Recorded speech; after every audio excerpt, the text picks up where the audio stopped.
শহীদ কথা কয়, মরার পরে শহীদ কথা কয়। এক শহীদ রে গোসল দেওয়ার জন্য গেছে, যে হাসপাতালে যায় যেহেতু মরছি, তাহলে এটা মনে হয় মরছি, শহীদি মত মনে হয় পাইব না, তো এটা গোসল দিয়ে দিই। যখনই কাফনের কাপড় পরাইব আর গোসলের পানি আনছে কাপড় খোলার জন্য, গায়ের রক্ত মাখা কাপড় ধরছে খুলবে, শহীদ কথা কয়। শহীদ বলে, আল্লাহর হাবিবের প্রেমে রক্ত দিছি, এই কাপড় খুলস কেন? আমি শহীদ, আমি জিন্দা, আমার এমনি কবরে নামা। শহীদ কথা কয়। কোন শহীদ কথা কইছে না তো হাত ধরে ফেলাইছে,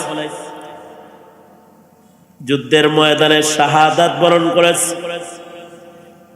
মনে করছি ঘরে আনার পরে যেহেতু মরছে, তাহলে মনে হয় আগে মরছে, গোসল দিয়ে দিই। তো গোসলের জন্য পানি আনছি, তো হাত ধরে ফেলছি, মগ ধরে কয় নামা। শহীদ, আমি শহীদ, আমার গোসল দিবা না, যেমনে মরছি অমনে কবরে নামাও। হাকিমুল উম্মত মুজাদ্দিদুল মিল্লাত আশরাফ আলী থানভী রাহমাতুল্লাহি আলাইহি আফজাল মৌতের বর্ণনা দিয়েছেন খুতবাতে জুমআর ভেতরে। হযরত থানভী রাহমাতুল্লাহি আলাইহি বলেন, হাফেজ জামিন শহীদ রাহমাতুল্লাহি আলাইহি উনার কবরের পরে একজন গেছে, যে কোরআন পড়তেছে, ইসালে সব পড়তেছে।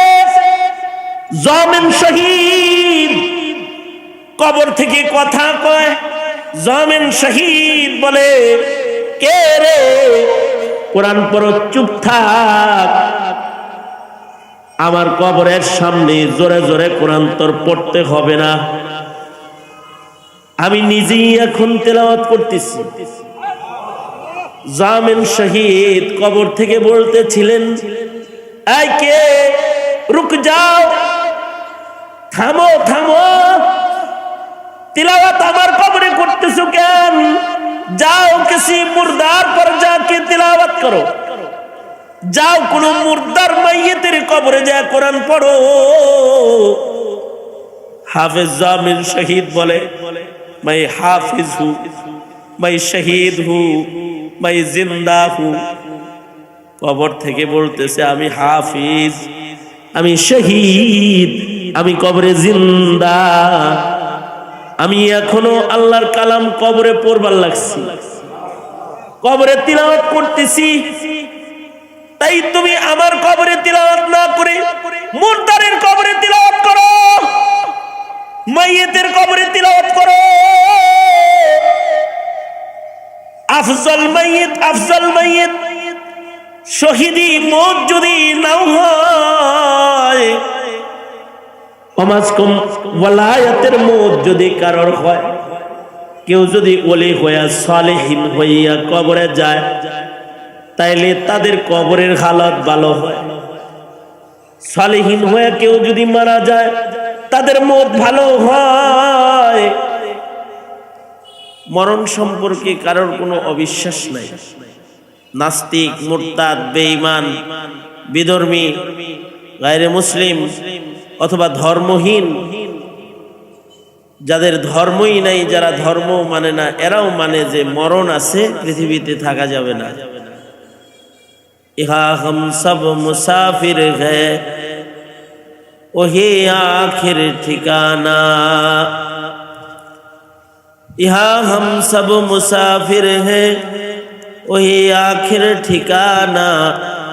कोई आगे रवाना है, कोई पीछे रवाना, कोई आगे रवाना है, कोई पीछे रवाना। পৃথিবীতে কেউ আগে চলে যাবে এই পৃথিবী ছেড়ে, কেউ পরে যাবে, তো সবাইকে যাইতে হবে। ইয়াকিনী একটা বিষয়, বিশ্বাস্য বিষয়, সেটা হলো মরণ, যে মৃত্যু আসবেই, মরণ সবার হবেই। আশ্চর্য বিষয় হলো মরণ যেমন সবাই মানে, মরণের সাথে সম্পৃক্ত আরো কিছু বিষয় আছে, এগুলোর ব্যাপারেও কোনো ইখতিলাফ নেই। যেমন কার মরণ কোথায় হবে, কখন হবে, এ নিয়ে কোনো মতানৈক্য নাই। এই বিষয়েও সবার বক্তব্য একই। ইকো বন্ধ করো, ইকো বন্ধ করো, ইকো জিরো করো। এই ব্যাপারে সকলের বক্তব্য হলো যে মরণ কার কখন হবে এটাও কারোর জানা নেই। অর্থাৎ মরণ কার কোথায় হবে এটাও কেউ জানে না। মরণ কোন জায়গায় কার হবে এটাও কেউ জানে না, কারোর জানা নাই। তবে নিশ্চিত মরণ হবে। অনিশ্চিত সময়, অনিশ্চিত জায়গা, কোন জায়গায় তাও জানা নাই, কখন তাও জানা নাই। কনফার্ম মৃত্যু হবে এটা সবাই মানে। এই বিষয়গুলোর কোনোটাতেই কারোর কোনো দ্বিমত নাই। এ কারণে যারা কাফের মুশরিক ও আকাশে যায়, কাফের মুশরিক যারা চাঁদের দেশে যায়, ওরা চাঁদে যাওয়ার সময়ও মানুষের কাছ থেকে বিদায় নিয়ে যায়, অথবা নিজের আপনজনদের কাছ থেকে বিদায় নিয়ে তারপরে যায়। কারণ ওদের ধারণা যদি ওখানে মরণ হয়ে যায় আর কারোর সাথে দেখা হবে না। কোথায় হবে মরণ কেউ জানে না। অবশ্য পৃথিবীতে বিজ্ঞান এত উন্নত, এখন মেডিকেল সায়েন্স, চিকিৎসা বিজ্ঞান এত এত অগ্রসর যে মানব দেহ চেক আপ করে বলে দিবে যে কোন অঙ্গের মেয়াদ কতদিন আছে।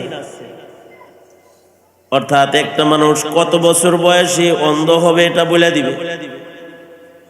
এই ভাই, আপনি 58 বছর বয়সে চোখ হারাইবেন,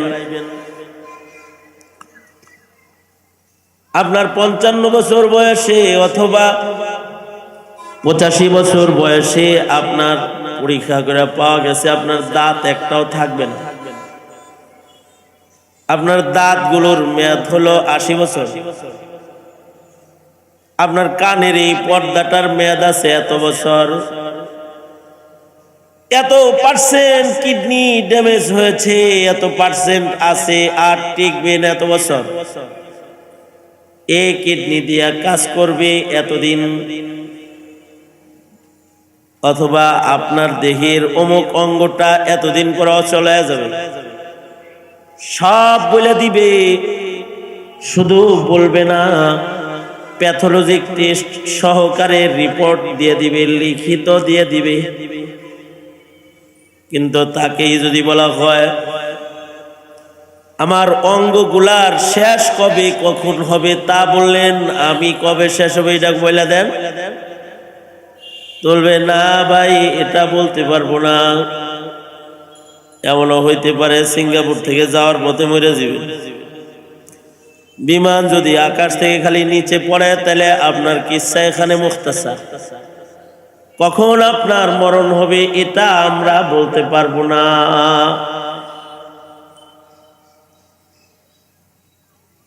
এটা কোনো পয়গম্বরকেও আল্লাহ তাআলা জানান নাই, নবী রাসূলকেও জানান নাই। জানাইলেন না যে এটার রহস্য কোথায়, কেন জানালেন না? জানান নাই এই কারণেই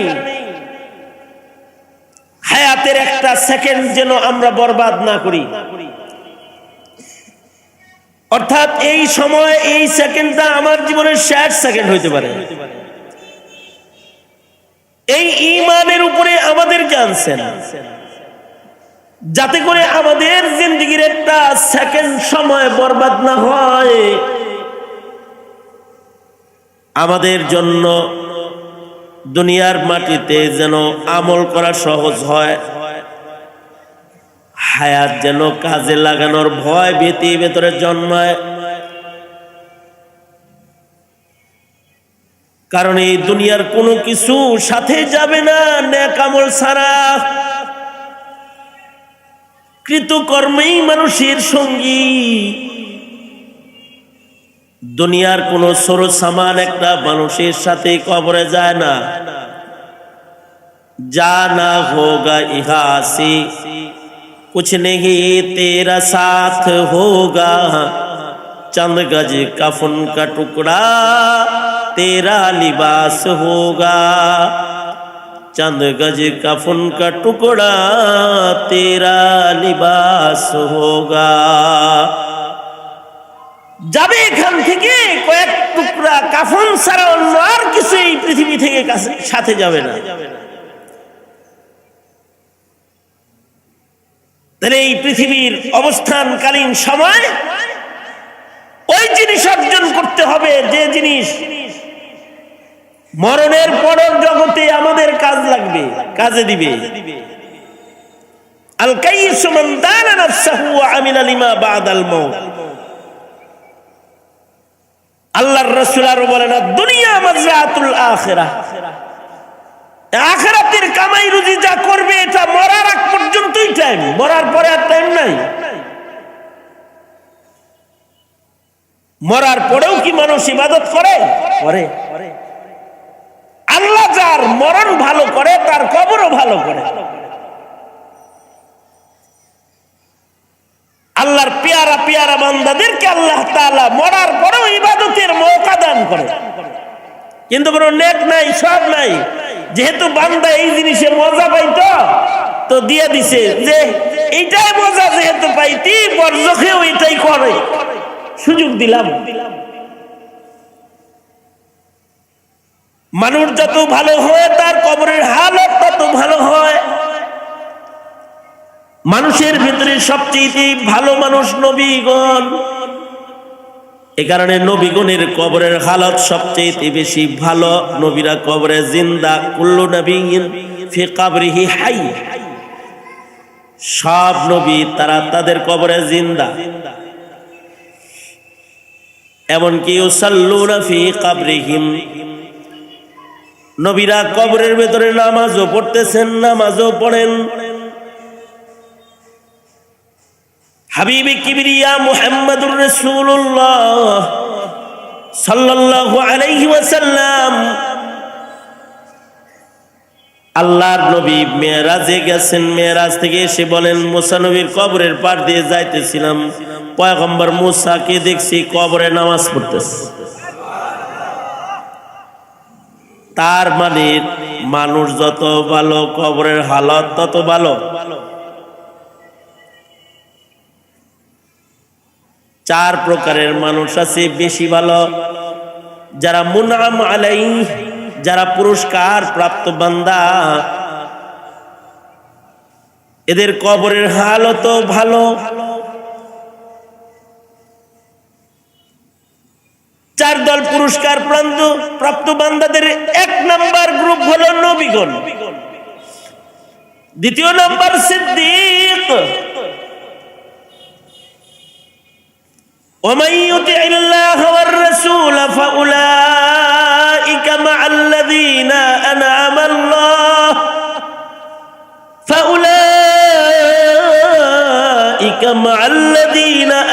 الله عليهم من النبيين والصديقين والشهداء والصالحين।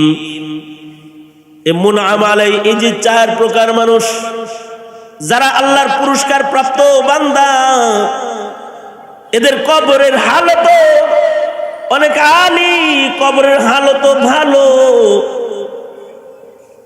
তাদের ভেতরে নবীদের কবরের হালত সবচেয়ে বেশি ভালো।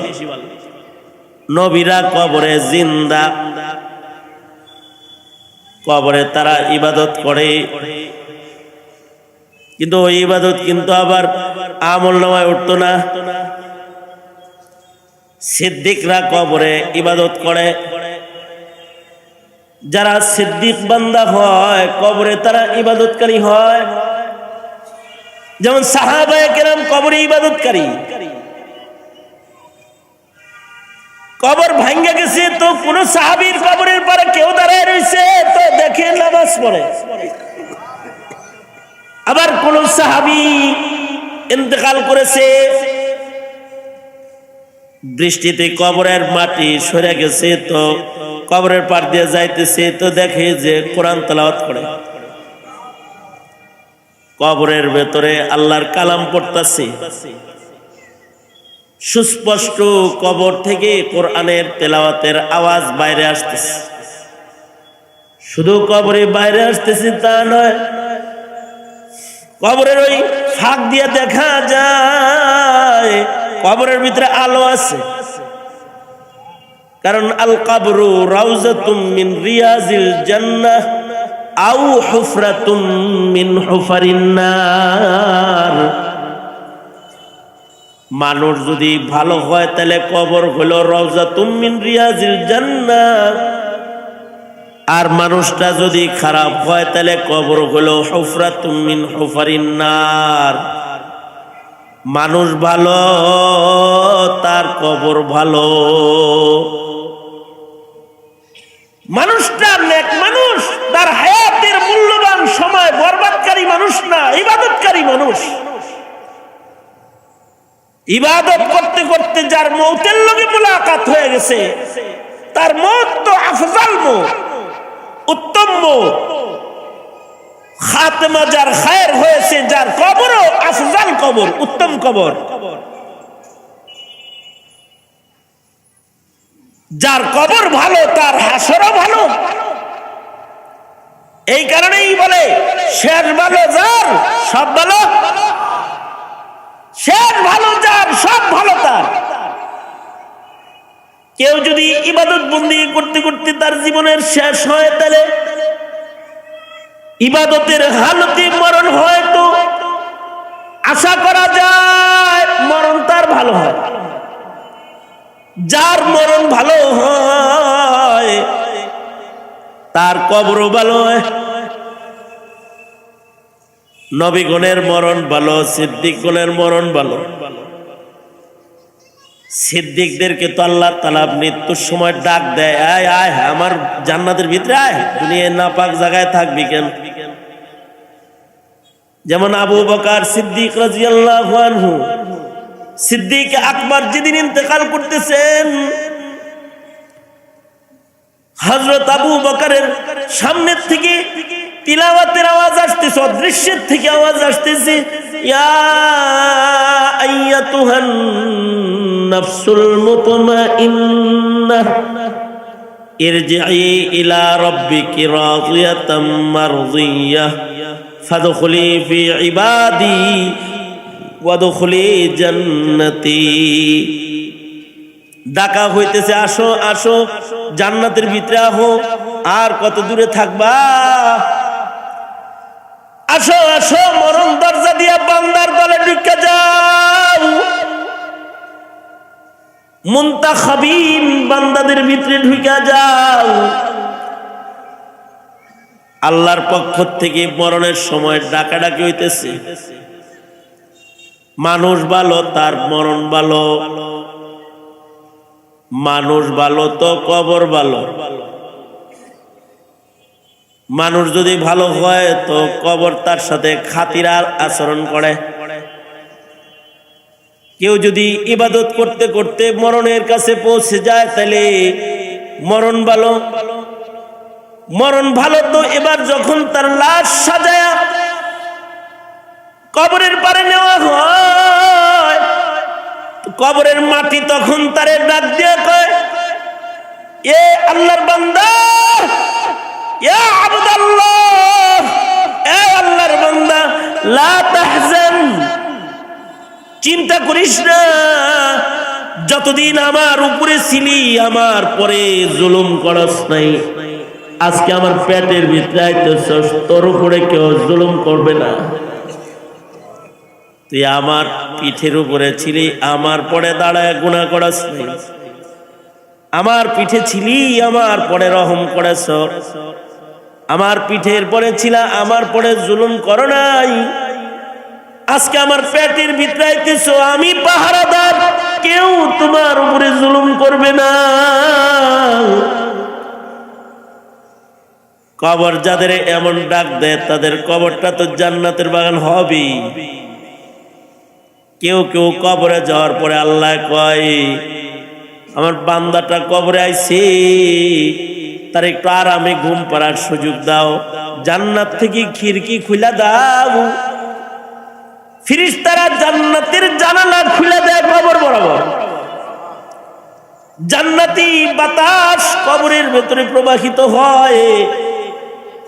আর ফেরেশতারা তাকে বলতে থাকে, নাম কানাউমাতিল আরুস, বাসরের ঘুম ঘুমাও, কেউ আজকে তোমাদেরকে ডিস্টার্ব দিবে না, ইসরাফিলের বাঁশি পর্যন্ত ঘুমাইতে থাকে। কবরের হালত যাদের আলী হয়, ভালো হয়, আখবাসুন নাস, কবরের হালত যাদের ভালো হয় তাদের কবরের ভিতরে সুন্দর মেহমানদারি হয়। কবর যদি খারাপ হয় তাহলে কবরের হালত খারাপ তো তার হাসর খারাপ, কবরের হালত ভালো তো হাসর ভালো, কবরের হালত খারাপ তো হাসর খারাপ, মরণ ভালো তো কবর ভালো, কবর ভালো যার, হাসর ভালো তার। মরণ ভালো কার? মরণ ভালো তার ইবাদত করতে করতে মরণের লোকে যার মুলাকাত হবে তার মরণ ভালো। এ কারণে এক সেকেন্ডের জন্য ইবাদত থেকে আল্লাহ বান্দারে ছুটি দেয় নাই। এক সেকেন্ডের জন্য ইবাদত থেকে কোনো বান্দার ছুটি নাই। মরণ পর্যন্ত ইবাদত, রবের ফয়সালা হলো মওত পর্যন্ত ইবাদত। ওয়াবুদু রাব্বাকা হাত্তা ইয়াতিয়াকাল ইয়াকিন। মরণ সংবাদ যেহেতু ইয়াকিনী সংবাদ, তাই ইয়াকিন শব্দের দ্বারাই মৃত্যুরই আলোচনা। কোরআনে একাধিক জায়গায় ইয়াকিন শব্দ দিয়ে মরণের কথা বলা হয়েছে, কারণ মরণটাই একমাত্র ইয়াকিনী বিষয়। এই মরণ পর্যন্ত একটি সেকেন্ডের জন্য কেউ ইবাদতের বাইরে যাওয়ার কোনো ইজাজত, কোনো সুযোগ আল্লাহর পক্ষ থেকে নাই। অর্থাৎ বনি আদমের গোটা জিন্দেগি হবে বন্দিগি, গোটা জিন্দেগি হবে বন্দিগি। এইটা ধান্দা করার সুযোগ নাই। মরণ বুঝি পরে আছে, কয়দিন পরে আসবে না, জানি না কখন আসবে, কেউ জানে না। এইটাও কামনা করার সুযোগ নাই যে আজরাইল আসলে তাকে হাতে ধরে ফেরত না। আজরাইল কারোর সুপারিশ শোনে না। আজরাইল কোন ক্ষমতাধরের ধমকি, হুমকি, ধামকিতে দরজার থেকে সরে না। হুমকি ধামকি দিয়া পুলিশ সরান যায়, বিডিআর সরান যায়, আর্মি সরান যায়, আজরাইল সরান যায় না। আজরাইল সরান যায় না।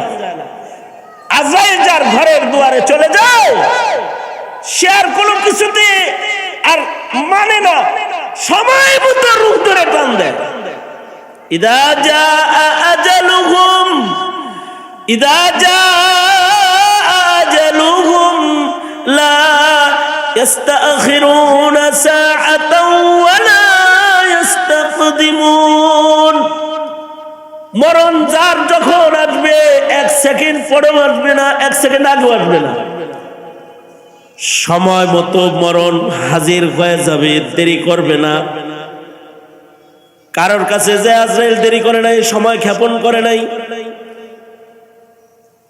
এজন্য হায়াতের কোনো রিপ্লেসমেন্ট নাই, হায়াতের কোনো এক্সটেনশন নাই, হায়াতের পরিবর্তে অন্য কিছু নাই। পায়ের পরিবর্তে ক্রেশ আছে, বগল তলায় দিয়া হাঁটবার পরে হাতের পরিবর্তে প্লাস্টিকের হাত আছে। কানের পরিবর্তে মেশিন আছে, চোখের আলো নাই তো চশমা আছে, বাড়ান যায়। কিন্তু হায়াত বাড়ানোর কোনো সিস্টেম নাই। আল্লাহ ভালো করছে যে হায়াত বাড়ান যায় না। যদি বাড়ান যাইতো তাহলে ক্ষমতা দিয়ে যদি বাড়ান যাইতো তাহলে ক্ষমতাধররাই দুনিয়াতে বাঁচত, বাকি সব মরত। আল্লাহ বাঁচাইছে যে হায়াত টাকায় কেন যায় না, তাহলে যাদের টাকা আছে এরা বাঁচত, আর যারা ফহিন নিয়ে এরা সব মরত। আল্লাহ বাঁচাইছে হায়াত কোনো সময় কারোর কাছ থেকে নেওয়া যায় না, পকেটের টাকা নেওয়া যায় কিন্তু একজনের হায়াত নেওয়া যায় না। মাল নেওয়া যায়, জোর করে একজনের হায়াত নেওয়া যায় না। নিজে হায়াত কারোর হায়াত দখল করা যায় না। যদি দখল করা যাইতো তাহলে বড়রা ছোট করে হায়াত দখল করে আলাইতো,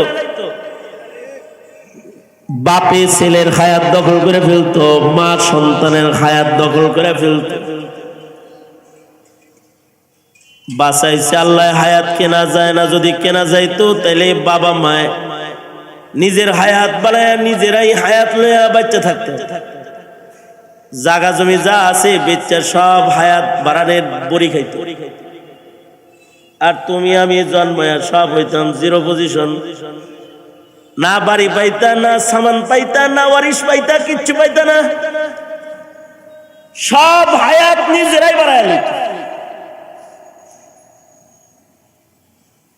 আল্লাহ তাআলা যার যখন হায়াত শেষ করছেন তার তখন যাইতে হয়। কখনো বুড়ার আগে জোয়ান চলে যায়, কখনো জোয়ানের আগে কিশোর চলে যায়, কখনো বাচ্চার বিদায় আগে হয়ে যায়। এটা যিনি নির্ধারণ করেছেন তার নির্ধারণ মতো চলতে থাকে। বলুন তো, হায়াতের নির্ধারক বন্টনকারী একমাত্র কে? আওয়াজ করে জোরে বলেন কে? আরো জোরে আওয়াজ করে বলেন কে? হায়াত বাড়াইতে কমাইতে কোনো সুযোগ দেন নাই, কিন্তু মানুষের স্বভাব হলো মানুষ বাঁচবার চায়, পারলে আজরাইল রে ফেরত দিবার চায়। হায়াতের মায়া কার না আছে? এক পয়গম্বর নিজের হায়াত নিজের ছেলেরে দিয়ে দিছে। এই পয়গম্বর রে আজরাইল এমনি টেস্ট করার জন্য বলছে, আপনি যে বলছিলেন যে আপনার এতটুকুন হায়াত আপনার অমুক ছেলেরে দিলেন, তা আপনারে নিতে আইছি। আজরাইল কয় এখন চলেন আমার লাগে, আপনার হায়াত শেষ, বরাদ্দ ছিল এত এত দিছেন অমুক রে, তো এখন হায়াত শেষ। পয়গম্বরে কয় ওটা এমনি কইছে। সুলাইমান আলাইহিস সালামের কাছে আজরাইল আসছে, এই পয়গম্বর আপনারা নিবার লেগে আইছি। সুলাইমান নবী বলে, পড়ো পড়ো, দেখো না মসজিদ বানাই ফেলা লাগছি, কাজ হইব না, ভিসা শেষ, রাখো এক্সটেনশন করাইতেছি। আল্লাহ রে কয়, আল্লাহ জিন দিয়া মসজিদ বানাইতেছি, এগুলো দুষ্ট জাত, এখন যদি মাইরালান জিনেরা সব ভাগ্যা পড়বো, আমার ছাড়া আর কাউকে ভয় পায় না। কারণ সুলাইমান নবীর আলাদা মুজিজা ছিল। তাফসীরে আছে উনি যখন জিনদের দিকে তাকাইতেন চক্ষুগুলা বড় বড় হয়ে যেত, মাথার চুলগুলা খাড়া খাড়া হয়ে যেত, গায়ের পশমগুলা দাঁড়ায় যেত। জিনেরা মনে করতো যে আমাকে এখন ধরতে পারলে চুল দিয়েই পাড়াইবো আমাকে। জিনেরা ডরে ভয়ে কাম করত। পয়গম্বর সুলাইমান বলে আধা মসজিদ বানাইছে, অর্ধেক বাকি আছে, এখন যদি আমারে লয়ে যান তাহলে এই মসজিদ বানাই আর কাজ চলবে না, ওগুলো সব ভাগ্যে পড়বো। আল্লাহ তাআলা বলে না, হায়াত শেষ, এক সেকেন্ড আর থাকতে পারবে না। তো পয়গম্বর হিসেবে মসজিদ বানানোর আরজি পুরা করতেছি, তোমার মুজিজা, মরবা কিন্তু পড়বা না, মরবা কিন্তু লাঠিতে ভর দিয়ে দাঁড়ায় থাকবা। শুধু দাঁড়ায় থাকবা না, জীবিত মানুষের মতোই দাঁড়ায় থাকবা। কেউ কাছে দ্বারা আসার সাহস পাইতো না। মানুষরা মনে করবে যে পয়গম্বর আল্লাহর পক্ষ থেকে খাইতেছে, দাঁড়ায় রয়েছে, মসজিদ হইতেছে, ডিস্টার্ব দেওয়া যাবে না, কোনো মানুষ কাছে আইব না। মানুষরাও কাছে আসে না। জিন্নাতরা বাপ দেখা থরথর করে দিন রাত 24 ঘন্টা কাজ করতেছে। একদিক দিয়া পয়গম্বর মইরাও গেছে, কিন্তু পয়গম্বরকে আল্লাহ তাআলা দাঁড়ও করায় রাখছে। জিনেরা কাজ করতেছে। আল্লাহ উলুপুকাকে হুকুম দিয়ে বলতেছে লাঠিটার গোড়া খাইতে থাক, এমন ভাবে খাবি যেন মসজিদ বানানো শেষ হইলে যেন লাঠি ভাঙ্গা সুলাইমান পড়ে। একদিক দিয়ে পোকায় লাঠি খাইতেছে, আর একদিক দিয়ে জিনেরা কাম করতেছে। মসজিদ বানানোও শেষ, পোকায় লাঠি খাওয়াও শেষ। পয়গম্বর গড়ায় পড়ছে, জিনেরা দৌড়ে আইছে, হায় হায় কি হইলো, মসজিদ বানাইলাম আর পয়গম্বর পয়রা গেল, না জানি মরে গেল। প্যাথোলজিক টেস্ট করে একজন কয় আজকে আর মরা না, অনেক আগেই মারা গেছে। আমাকে লেগে মনে হয় আল্লাহ খাড়া করায় রাখছিল যে কাম খান করছি, আর আগে মরছে। সুলাইমান ইনসো জিনের বাদশাহ হইয়া থাকবার পারে নাই, টাকার মালিক হইয়া কারুন থাকতে পারে নাই। সবচেয়ে বেশি মোহাব্বত যাদের লগে, তারাও আজরাইলের হাত থেকে সময় মতোই ধরা পড়েছে, রেহাই পায় নাই। আজরাইল আইছে, পয়গম্বর মূসা প্রথম আজরাইলের সাথে যাবে না তো চপাটাঘাত করছে, কিন্তু পয়গম্বর মূসাকেও হায়াত বাড়ানো হয় নাই। আল্লাহ পাক এটা নির্ধারক, যারে যেটুক দেয় সে সেটুক হায়াত পায়। এই অল্প হায়াতের একটা সেকেন্ড যেন বান্দা নষ্ট না করে, এ কারণে কবে মরবে কোথায় মরবে এটা গোপন রাখছে, যেন হেলায় খেলায় সময় নষ্ট না করে। জিন্দেগির শেষ মুহূর্তটাকে যেন মনে করে এটা আমার শেষ মুহূর্ত, জীবনের প্রতিটি সেকেন্ডকে যেন মনে করে এটা আমার শেষ লম্হা, আর যেন ওই লম্হার ভিতরে গুনার ছোঁয়া না লাগায়। আর আল্লাহর নির্দেশ, মওত পর্যন্ত করবা ইবাদত, কোন গুনাহ করার ইজাজত নাই। ওয়া'বুদু রাব্বাকা হাত্তা ইয়াতিয়াকাল ইয়াকিন, মওত পর্যন্ত শুধুই মাত্র এক কাম ইবাদত। যাদের জিন্দেগির বন্দেগি ভালো তাদের কবর ভালো, নবীদের বন্দেগি ভালো নবীদের কবর ভালো, সিদ্দিকদের বন্দেগি ভালো সিদ্দিকদের কবর ভালো, কবরে তারা তিলাওয়াত করে, নামাজও পড়ে। শহীদদের মরণ ভালো, তাদের কবর ভালো। শহীদরাও কবরে জিন্দা, শহীদরা কবরে খায় খায়।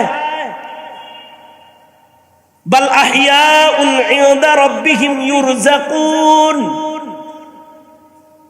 শহীদরা কবরের ভিতরে খাওয়ান খায়, তাদেরকে কবরের রিজিক দান করেন স্বয়ং আল্লাহ নিজে। কারণ মরণটা উত্তম মরণ, শহীদি মরণ উত্তম মরণ।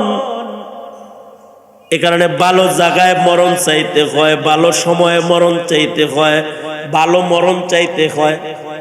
জীবনে কত কিছু চাইলা, ভালো মরণ চাও নাই, তোমার চাইতে মগা আর কে আছে? জীবনে অনেক কিছু চাইছো আল্লাহর কাছে, কিন্তু ভালো মরণ চাও নাই, তাহলে আসল জিনিস চাও নাই। আল্লাহর রাসূল ভালো মরণ চাইছে, আল্লাহর রাসূল আফজাল মওত চাইছে, শাহাদাতের মওত সাহাবায়ে কেরাম চাইছে, ওলি বুজুর্গরা ভালো মওত চাইছে।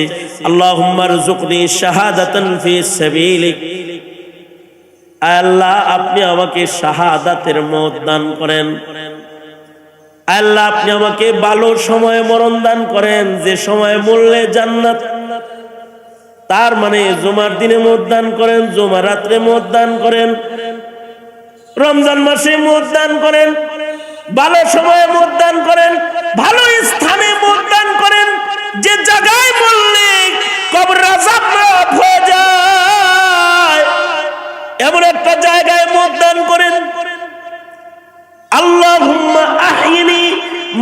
আলিমতাল হায়াতা খায়রান লি ওয়া তাওয়াফানি ইযা আলিমতাল ওয়াফাতা খায়রান লি। আল্লাহ, যখন মরলে আমার জন্য জান্নাত, যখন মরলে আপনারে পাওয়া যাইব, যখন মারা গেলে আপনার জান্নাতে ঢুকন যাইব, ওই সময় আপনি আমারে মওত দিয়েন। ভালো একটা মওত আল্লাহ পাকের কাছে চাওয়া, সিদ্দিক ওলির মওত চাওয়া, শহীদ মুনআম আলাইহিস শহীদ বান্দার মওত চাওয়া, আল্লাহর কাছে বলা, আয় আল্লাহ আপনি আমাকে শাহাদাতের মওত দান করেন।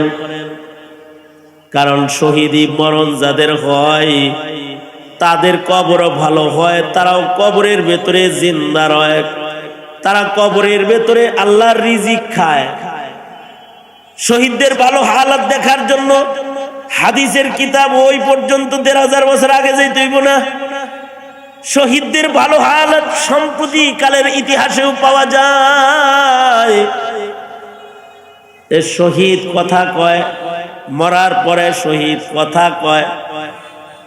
এক শহীদ রে গোসল দেওয়ার জন্য গেছে, যে হাসপাতালে যায় যেহেতু মরছি, তাহলে এটা মনে হয় মরছি, শহীদি মত মনে হয় পাইব না, তো এটা গোসল দিয়ে দিই।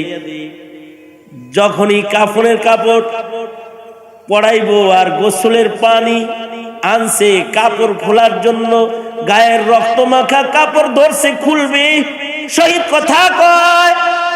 শহীদ বলে, আল্লাহর হাবিবের প্রেমে রক্ত দিছি, এই কাপড় খুলস কেন? আমি শহীদ, আমি জিন্দা, আমারে এমনি কবরে নামা। শহীদ কথা কয়। কোন শহীদ কথা কইছে না তো হাত ধরে ফেলাইছে, যুদ্ধের ময়দানে শাহাদাত বরণ করেছে। মনে করছি ঘরে আনার পরে যেহেতু মরছে, তাইলে মনে হয় আগে মরছে, গোসল দিয়ে দিই। তো গোসলের জন্য পানি আনছি, তো হাত ধরে ফেলছি, মগ ধরে কয় নামা। শহীদ, আমি শহীদ, আমার গোসল দিবা না, যেমনে মরছি অমনে কবরে নামাও। হাকিমুল উম্মত মুজাদ্দিদুল মিল্লাত আশরাফ আলী থানভী রহমাতুল্লাহি আলাইহি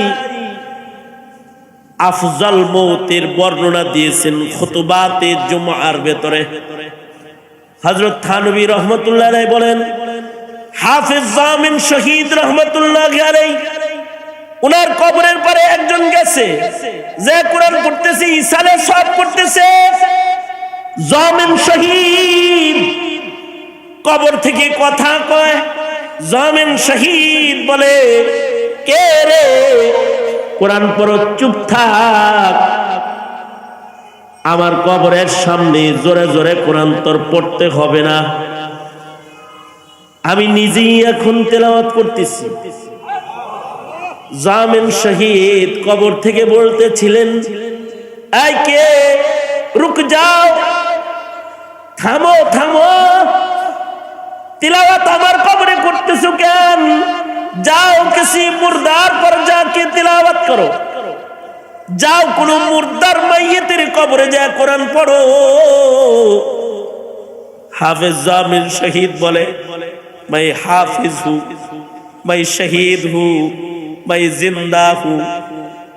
কবর থেকে বলতেছে, আমি হাফিজ, আমি শহীদ, আমি কবরে জিন্দা, আমি এখনো আল্লাহর কালাম কবরে পড়বার লাগছি, কবরে তিলাওয়াত করতেছি। তাই তুমি আমার কবরে তিলাওয়াত না করে মুর্দারের কবরে তিলাওয়াত করো, মাইয়েতের কবরে তিলাওয়াত করো। আফজল মাইয়িত, আফজল মাইয়িত, শহীদি মওত যদি নাও হয়, কমাসকম ওয়ালায়াতের মওত যদি কারোর হয়, কেউ যদি ওলি হইয়া সালেহীন হইয়া কবরে যায়, তাইলে তাদের কবরের হালত ভালো হয়। সালেহীন হয়ে কেউ যদি মারা যায়, তাদের মওত ভালো হয়। সালেহীনরাও কবরের ভেতরে আমলে সালেহ করে, সালেহিনরা কবরের ভেতরে জিকির করে, সালেহিনরা কবরের ভেতরে কোরআন পড়ে, সালেহিনরা কবরের ভিতরে তিলাওয়াত করে। ওই আমাদের এক বুজুর্গ এক কবরের পাশ দিয়ে যাইতেছে, কবরের ভিতর থেকে তিলাওয়াতের আওয়াজ আসতেছে, কোরআন তিলাওয়াতের আওয়াজ। তো বুজুর্গ আল্লাহর কোরআনের তিলাওয়াতের আওয়াজ পায়, কয় সুবহানাল্লাহ, কি আজব শান।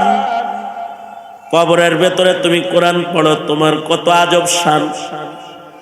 এবার তিলাওয়াত বন্ধ করে কান্নার আওয়াজ, কান্দি আর কবরের মাইয়েতে কয় আহারে, তোমার সুবহানাল্লাহ যেটা তুমি বললে এটা আমায় দাও, আর আমি যে তিলাওয়াত গুলো করেছি এগুলো তুমি নিয়ে যাও। আল্লাহর ওলি বলে, এরে মাইয়িত, তোমার খতমের কোরআনের তিলাওয়াতের চাইতে আমার সুবহানাল্লাহর কি বেশি দাম? কয় হ্যাঁ, তোমার সুবহানাল্লাহটা দারুল আমল দুনিয়াতে হয়েছে, আর আমার খতমে কোরআন আখিরাতে বরজখে হয়েছে। বরজখের ইবাদতের সওয়াব নাই। আদ দুনিয়া মাজরাআতুল আখিরাহ, দুনিয়াটা হলো আখিরাতের অর্জনের জায়গা। তুমি যে আখিরাতে একটা সুবহানাল্লাহ বলেছো এটারও অনেক দাম।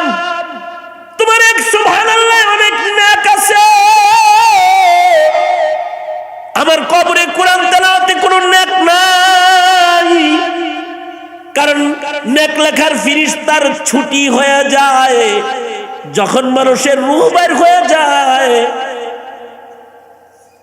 সবার কাঁধে কাঁধে দুইজন করে ফেরেশতা বসা আছে, কিরামান কাতিবিন। বালেগ হওয়ার পর থেকে এদের ডিউটি শুরু হয়, বালেগ হওয়ার পর থেকে এদের লেখালেখি শুরু হয়, মৌতের মাধ্যমে তাদের ছুটি হয়। মরার পূর্ব পর্যন্ত বান্দায় যত নেক করে সব ডান পালায় তারা লেখা যায়। আমল নামাটা তার সাথে কবরে রয়। আমল নামা গলায় লয়ে হাসরের মাঠে সে দাঁড়াবে। যেদিন আল্লাহর আদালতে দাঁড়াবে সেদিন কিরামান কাতিবিনের সুসজ্জিত আমল নামা গলায় থাকবে। যেদিন আল্লাহ তাআলা দাঁড় করাবে, ওয়াকুল্লু ইনসানিন আলজামনাহু তাইরাহু ফি উনুকিহি ওয়া নুখরিজু লাহু ইয়াওমাল কিয়ামাতি কিতাবান ইয়ালকাহু মানশুরা। ইকরা কিতাবাকা কাফা বিনাফসিকাল ইয়াওমা আলাইকা হাসিবা। মান ইহতাদা ফাইন্নামা ইয়াহতাদি লিনাফসিহি ওয়া মান যাল্লা ফাইন্নামা ইয়াযিল্লু আলাইহা ওয়া লা তাজিরু ওয়াজিরাতুন ওয়িজরা উখরা ওয়া মা কুন্না মুআযযিবিনা হাত্তা নাবআসা রাসূলা। গলায় আমলনামা দিয়ে আল্লাহ তাআলা দাঁড় করাবে, যেই আমলনামা ফেরেশতাদের লেখা আমলনামা রিপোর্ট। এটার ভিতরে যা লেখা হইতেছে সব মরার আগের লেখা, মরার পরে কোনো লেখালেখি নাই। তবে কারোর কারোর বর্জকেও ইবাদত আছে, কিন্তু ওই ইবাদত আমলনামায় নাই। হায়াতে বান্দা যা করবে সব তার আমলনামায় থাকবে। এ কারণে হায়াতের একটা সেকেন্ড আল্লাহ তাআলা নষ্ট করতে ইজাজত দেন নাই। আল্লাহ তাআলার নির্দেশ হলো ওয়া'বুদ রাব্বাকা হাত্তা ইয়াতিয়াকাল ইয়াকিন। মরণ পর্যন্ত ইবাদত করো একমাত্র আল্লাহর। এটা হলো একটা কথা আলোচনার। এই নিজের মূল্যবান হায়াতের কদরদানি করো। হায়াতাকা ক্বাবলা মাউতিক, ইগতানিম হায়াতাকা ক্বাবলা মাউতিক। তোমার মরণ আসার আগে তোমার হায়াতের কদরদানি করো। হায়াতের একটা সেকেন্ড নষ্ট করো না। এ তো একটি কথা। দ্বিতীয় আরেকটা কথা হলো মরণ তো একদিন হবেই, মৃত্যুর থেকে তো রেহাই নাই, মরতে তো হবেই। কিন্তু তোমার মরণটা যেন কুকুর শৃগালের মরণের মতো রাস্তায় মরণ না হয়, মদের বোতল হাতে মরণ না হয়, ইয়াবা গাঁজা আর নেশায় মত্ত কোনো পাগলের মৃত্যু যেন না হয়, গণতন্ত্রের কুফরি মতবাদের নিচে কোনো কাফেরের মরণ যেন তোমার না হয়, অথবা নাস্তিকের মিছিলের ভিড়ে যেন কোনো ফাসিক ফুজ্জারের মরণ যেন তোমার না হয়। তৈয়ারি, তোমার মরণ হবে শহীদি মরণ। তোমার মরণ হবে এমন একটা মরণ যে মরণের পরে লাশ নাপাক হবে না, ধৌত করার জরুরত হবে না, যে মরণের পরে গায়ের কাফন খোলার জরুরত হবে না, যে মরণের পরে বয়ে যাওয়া রক্তগুলো সব পবিত্রতায় পরিণত হবে, যে মরণের পরে গায়ের বয়ে যাওয়া রক্তগুলো থেকে মিশকে আম্বরের গ্রাম বের হবে। তোমার এমন একটা মরণই তো দরকার যে মরণের পরে তুমি জীবিতদের সনদ পাবে, তুমি মুর্দা নাও, তোমাকে যারা মরা মনে করবে তাদের ঈমান নষ্ট হয়ে যাবে, তোমাকে যারা মরা বলবে তাদের ঈমান নষ্ট হয়ে যাবে। এমন একটা মৃত্যুই তো দরকার। এজন্যে কখনো ঈমানের পথে মৃত্যুর মিছিল দেখে সে মৃত্যুর থেকে পলায়নকারী হতে নাই। ঈমানের জান্নাতের মরণের শহীদদের মিছিল দেখে ও শহীদি মরণের তামান্নায় আল্লাহর কাছে ভিখারির মতো হাত পাতা চাই, আর প্রস্তুতি তৈয়ারি রাখা চাই যে আমার মরণটা যেন এমনই একটা মরণ হয় যে মরণের পরে গোসল হবে না, যে মরণের পরে দেহ নাপাক হবে না, যে মরণের পরে গায়ের থেকে বয়ে যাওয়া রক্ত পবিত্র হয়ে যাবে, যে মরণের পরে গায়ের কাফনটাও আল্লাহর দরবারে জান্নাতে যাওয়ার সাক্ষী হয়ে যাবে। এমন একটা মরণ আল্লাহ পাকের কাছে কামনা করতে থাকা। মুসলমানের মাটিতে ঈমানের ঘাটিতে ক্ষণে ক্ষণে বারে বারে মুহূর্তে মুহূর্তে এ শহীদি মরণের দস্তরখান কিয়ামত পর্যন্ত মুসলমানের জন্য আল্লাহ তাআলা বিছাইতে থাকবে, বিছাইতে থাকবে, বিছাইতে থাকবে। যারা এই দস্তরখান চিনবে তারা শাহাদাতের দস্তরখানের মেজবান হয়, মেহমান হয়, মেজবানের দস্তরখানে তারা বসে যাবে। হুঁশিয়ার থাকো আর তৈয়ার থাকো, কখনো যদি শাহাদাতের দস্তরখানে তোমার বসার সুযোগ এসে যায়, নিজের জীবনের সবকিছু ভুলে গিয়ে মরণকে উত্তম মরণ লালন করতে আর বহন করতে, নিজের লাশটাকে পুত পবিত্র লাশ বানাইতে, নিজের কাফনের কাপড়কে পবিত্র কাপড় বানাইতে শাহাদাতের দস্তরখানের তৈয়ারি মত পর্যন্ত হারদম 24 ঘন্টা সিনার ভেতরে মুসলমান হিসেবে লালন পালন তোমরা করেই যাবে, করেই যাবে, করেই যাবে, করেই যাবে। আর এ তামান্না বুকে নিয়েই তোমরা কদম কদম চলেই যাবে। মুহতারাম হাজিরিন, যেন এই মিল্লাতের মরণ হয় শহীদি মরণ। প্রতিটি মুসলমানের কামনা হবে যে আমি শহীদি মরণ চাই। তবে যদি শহীদি মরণের সুযোগ না হয়, কমাস কম আল্লাহর কাছে বলতে হবে, আল্লাহ জানাবাদের বিশ্রাম দেন। আল্লাহর কাছে বলতে হবে, ওগো আল্লাহ আপনি আমাকে মদিনার মাটিতে মত দেন। ওগো আল্লাহ আমাকে কাবার তওয়াফরত মত দেন। জিকরুল্লাহ করতে করতে মত দেন। আল্লাহর কাছে সুন্দর একটা ইবাদতের মত কামনা করা। কখনো যেন গুনার ভেতরে মৃত্যু না হয়। কপাল পোড়া তারা যারা ব্রাজিল কইতে কইতে মরছে, কপাল পোড়া তারা যারা কুফরি পতাকার নিচে মারা গেছে, কপাল পোড়া তারা যারা কুফরি কাজ করতে করতে মরে।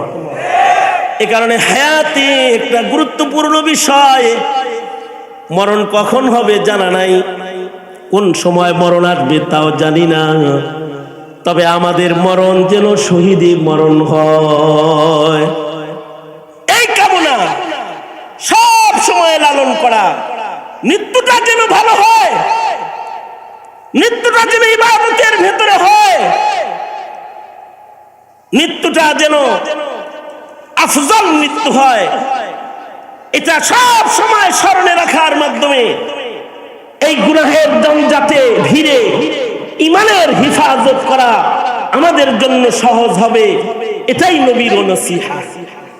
আল্লাহ তাআলা মওত পর্যন্ত আমাদের সবাইকে ইবাদতের জিন্দেগি লালন করার তৌফিক দান করেন। আমিন বলেন, জোরে বলেন আমিন।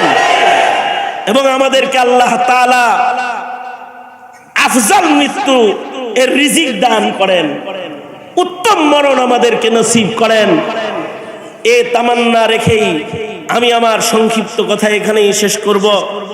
যে সকল তলবে ইলম ভাইরা বসে কথা শুনেছেন তাদেরকে খুব সতর্ক করব, আখিরি জমানার এই সময়ে নিজের ঈমান, নিজের নায়াবাত এটাকে রক্ষা করার জন্য কতটুকু ইমানদারি লালন পালন দরকার, কখনো কখনো চক্ষু বন্ধ করে হিসাব করার দাওয়াত রইল। ফেসবুক আর লাইক কমেন্টের ঝড় তুফানের ইমানদারি না, ইশকের ইমানদারি, ইশকের ইমানদারি। জাগতিক শিক্ষার ভিড়ে সার্টিফিকেটের আলেমগিরি না, নায়াবতের ইমানদারি, নায়াবতের ইমানদারি।